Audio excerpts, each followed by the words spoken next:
11월 2일 새벽 예배를 하나님 앞에 드리도록 하겠습니다. 먼저 사도신경으로 시작한 고백드립니다.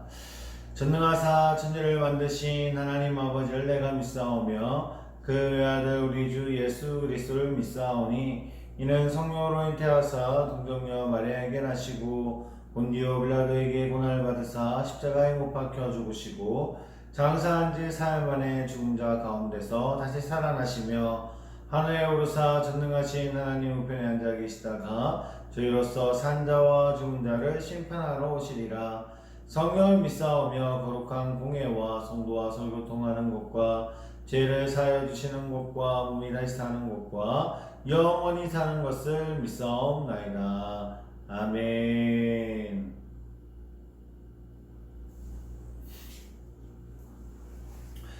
우선 오늘 보신 말씀은요, 시편 22편 10절에서 27편 14절까지의 말씀입니다.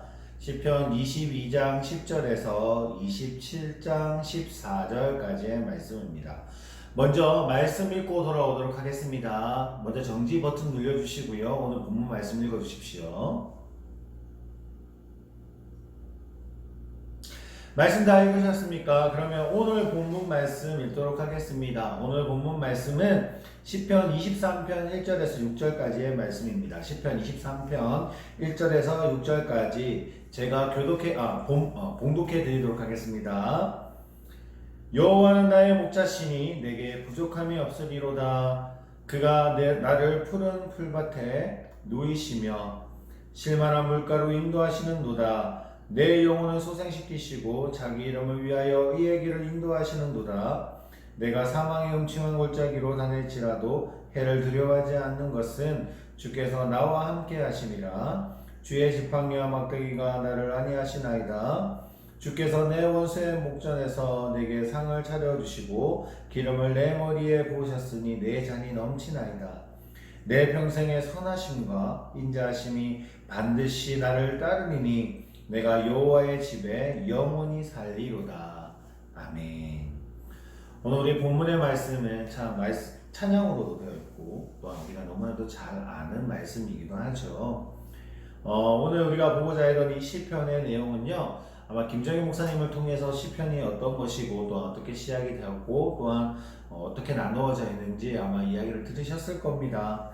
우선 제가 먼저 조금이나마 간소하게 설명을 드리면 시편은 1편에서 150편까지 되어 있고 그 중에 5권으로 되어 있습니다.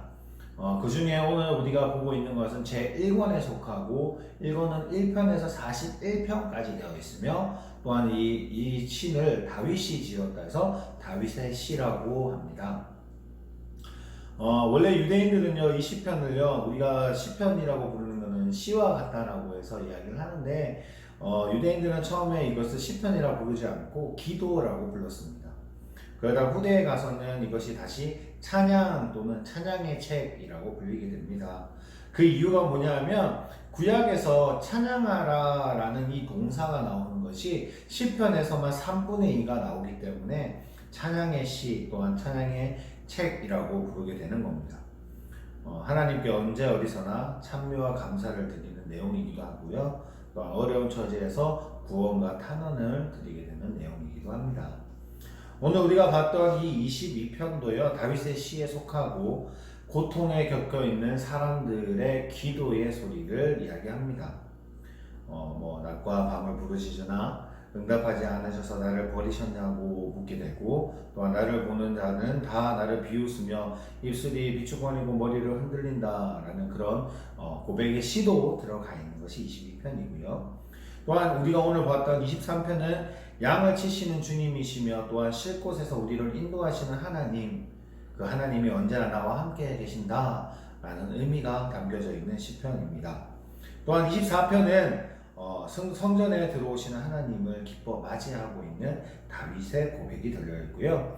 25편은 또한 나의 길을 보이소서, 또한 인도하시는 하나님, 그리고 나를 괴로움에서 이기게 하시는 분은 하나님밖에 없음을 고백하는 또한 시도 있고요. 26편은 정직한 자를 지켜주시는 하나님에 대한 고백, 그리고 26편이 그랬고 27편은 하나님을 믿기 때문에 우리는 두렵지 않음에 대한 고백이 담겨져 있는 시입니다.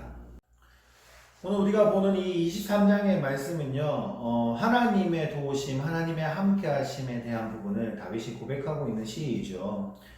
하나님은 우리의 이 각종 어려운 부분들 그리고 각종 위험한 상황 속에서 안전하게 보호해 주시는 선한 목자가 되십니다. 하나님의 품에 있을 때 가장 안전한 피난처가 되어 주시죠. 이 세상에 만약에 하나님을 떠나 있다면, 내가 하나님과 떠나 있다면 언제 나를 무너뜨리려고 하는 그 사람들이 언제 나를 무너뜨릴지 모르는 상황 속에 놓이게 되는 겁니다. 하나님 안에 거해 있을 때 우리는 완전하게 거할 수 있는 것이죠. 만약에 이제 양들이 목자를 떠나서 있을 때에 아무 도움을 얻을 수 없는 게 양입니다. 양은 앞도 제대로 보지 못하는 눈을 가지고 있기 때문에 언제 늑대들이나 사자들이나 이리떼들이 그를 잡아먹으려고 하는지 모르죠. 그런 것 같이 우리가 하나님을 떠나 있다면 그런 상황에 놓여 있음을 이야기하는 것입니다. 하나님의 보호하심이 없다면 우리 또한 살아갈 수가 없죠.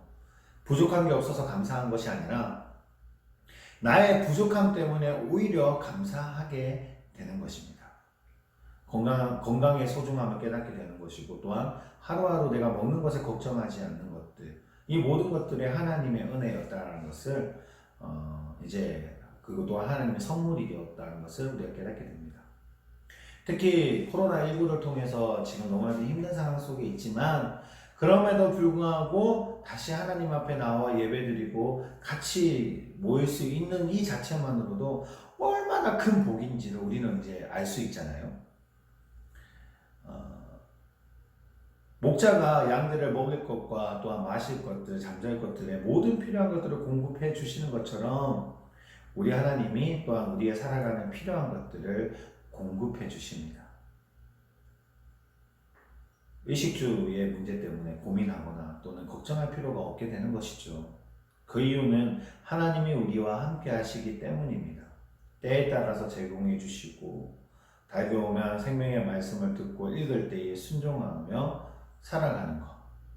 이 또한 우리가 하나님이 주시는 은혜가 있기에 가능한 것입니다.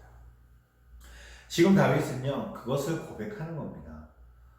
특히 오늘 본문에 보면 4절 말씀에 내가 사망의 음침한 골짜기로 다닐지라도 해를 두려워하지 않는 것은 주께서 나와 함께 하심이라 주의 지팡이와 막대기가 나를 안위하시나이다.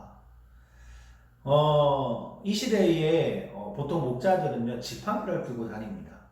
왜 지팡이를 들고 다니냐면 많은 거리를 다니기 때문에 지팡이가 또 이제 다리 아플 때에 또 기댈 수 있는 역할을 할 수 있어서 지팡이를 들고 다니는 것도 있지만, 그때는 사방이 전부 다 이제 맹수들이 있는 때였거든요. 사자들도 있고 늑대들 또는 이리들 이런 이제 동물떼들이 언제 양을 노릴지 모르기 때문에 목자들은요, 지팡이를 통해서 무기로 들고 다녔습니다. 그냥 살 수는 없기 때문에 무기로 이제 맹수들과 싸우면서 이기기도 했죠. 그런 것처럼 다윗이 지금 고백하는 것은 음침한 골짜기를 내가 지닐지라도 절대 두려워할 필요가 없다. 난 두려워하지 않는다. 그 이유는 하나님이 나와 함께 하시고 하나님께서 나의 지팡이와 막대기에 대해서 그것을 물려쳐 주실 것이다. 라는 고백이 담겨져 있는 이야기입니다. 우리 또한 이렇게 걱정할 수 없는 것은 하나님 때문인 것을 우리가 고백하죠. 이 고백이 나의 고백이기도 합니다. 두려워할 것이 무엇이 있습니까? 하나님이 우리와 함께 하시는데요. 어떤 사람은 이야기합니다. 그래도 내가 힘든 것이 있고 어려운 것이 있을 때 하나님은 나에게 그 어려움을 해결해 주시지 않았는데 당연히 두려운 건 아니냐라고 이야기하는 사람들도 있습니다. 그런데요, 하나님의 능력을 아는 사람이면 절대 그런 말을 할 수가 없습니다. 내가 그런 상황에 놓여 있을지라도요, 지금 당장 그 문제가 해결되지 않더라도요, 하나님께서 더 좋은 것으로 그 고난 속에서 이겨낼 수 있고 더 좋은 것, 더 좋은 축복으로 우리 연결해 주시고 또한 인도해 주심을 알기 때문에 두려워할 필요가 없는 것이죠. 그런 말을 한다면 하나님이 그 사람을 통해서 역사하심을 아직 우리가 알지 못하고 체험하지 못했기 때문에 그런 이야기를 하게 될 것입니다. 다윗은요, 얼마나 많은 일들이 있었게요. 얼마나 많은 쫓겨다니고 얼마나 죽음의 위협 앞에 있었는데요. 그럴 때마다 이겨낼 수 있었던 건 하나님이 그와 함께 하신다는 사실을 그가 입술로 고백하고 알았다라는 겁니다. 알고 입술로 고백했다라는 겁니다. 우리도 그랬으면 좋겠습니다. 우리의 고백도 오늘 23편의 고백과 같이 힘들고 어려운 상황 속에서도 하나님이 함께 하심을 알고 이겨낼 수 있다는 것으로 오늘 하루도 그렇게 고백할 수 있었으면 합니다. 이 새벽에요, 어려움과 문제들과 힘든 것들이 있다면 기도하며 나아갈 때 이런 상황 속에서 하나님 분명히 내가 이 문제를 해결해 주실 것을 압니다 라고 입술로 선포하며 기도하기를 원합니다. 하나님 응답해 주실 것입니다. 이겨낼 수 있습니다. 또한 이길 힘도 주실 것입니다. 걱정하지 마시고 오늘 하루도 기쁨으로 하나님의 말씀으로 무장된 저희 강한교회 성도님 되시기를 소원합니다. 기도하겠습니다. 하나님 아버지 감사합니다. 언제나 함께 하시는 주님, 오늘 이 월요일 새벽에 다시 한 주간을 보내기 위해 준비를 합니다. 하나님 한 주간 동안 힘들지 않도록 주님이 인도하여 주시옵소서. 나의 피난처가 되어주시고 나의 방패가 되어주시고 또한 나의 지팡이가 되어주셔서 우리가 정말 이 한 주간을 세상을 이길 수 있고 또한 힘들과 어려움 속에서도 무장되어서 하나님의 말씀으로 무장되어서 이겨낼 수 있는 믿음의 자녀를 낼 수 있도록 주님이 인도하여 주시옵소서. 또한 이 새벽에 기도하고 나아갈 때에 하나님 그 음성 들어주시고 또한 응답하여 주셔서 우리의 입술에서 또한 감사함으로 고백할 수 있는 하루가 될 수 있도록 주님이 지켜주시옵소서. 이 모든 말씀 예수 그리스도의 이름으로 기도드립니다. 아멘. 하늘에 계신 우리 아버지여, 이름이 거룩히 여김을 받으시오며 나라가 임하옵시오며 뜻이 하늘에서 이룬 것 같이 땅에서도 이루어지리다. 오늘날 우리에게 일용할 양식을 주옵시고 우리가 우리에게 죄 지은 자를 사하여 준 것 같이 우리의 죄를 사하여 주옵시고 우리를 시험에 들게 하지 마옵시며 다만 악에서 구하옵소서. 대개 나라와 권세와 영광이 아버지께 영원히 있사옵나이다.